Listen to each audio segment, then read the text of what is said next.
दीपचंद्र जी हमारे साथ कांग्रेस का पक्ष रखने के लिए मौजूद है। दीपचंद्र जी, एक तो आप कुछ बात कह रहे थे और साथ ही मेरा सवाल भी मैं जोड़ देती हूँ इसके साथ, क्योंकि देखिए खुद विदेश मंत्रालय की ओर से, विदेश मंत्री एस जयशंकर की ओर से इस बात की जानकारी दी गई थी, बकायदा देखिए मीडिया के सामने ब्रीफिंग भी हुई थी कि पाकिस्तान की ओर से गुहार सीज फायर की बार बार लगाई गई थी। ठीक है, उसके बावजूद भी आप लोग सबूत मांगते हैं। वैश्विक स्तर पर देखिए इस तरीके से आप अगर अपने ये देश में बार बार सबूत मांगेंगे तो आप कैसे एकजुटता का संदेश देंगे? देखिए राजनीति अपनी तरफ होती है, एकजुटता अपनी तरफ होती है जब देश की बात आती है।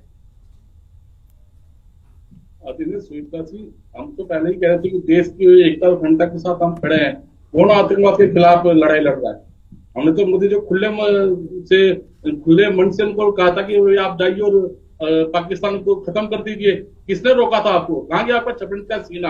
और रहिए, मैं आपको बताना चाहूंगा, ऑपरेशन सिंदूर का हम सम्मान करते हैं और हम सरकार से सवाल पूछ रहे हैं। इधर यूक्रेन और रूस की लड़ाई हुई थी तो यूक्रेन के नेटो के साथ यूक्रेन खड़ा हुआ था और अमेरिका के साथ इजराइल खड़ा हुआ था।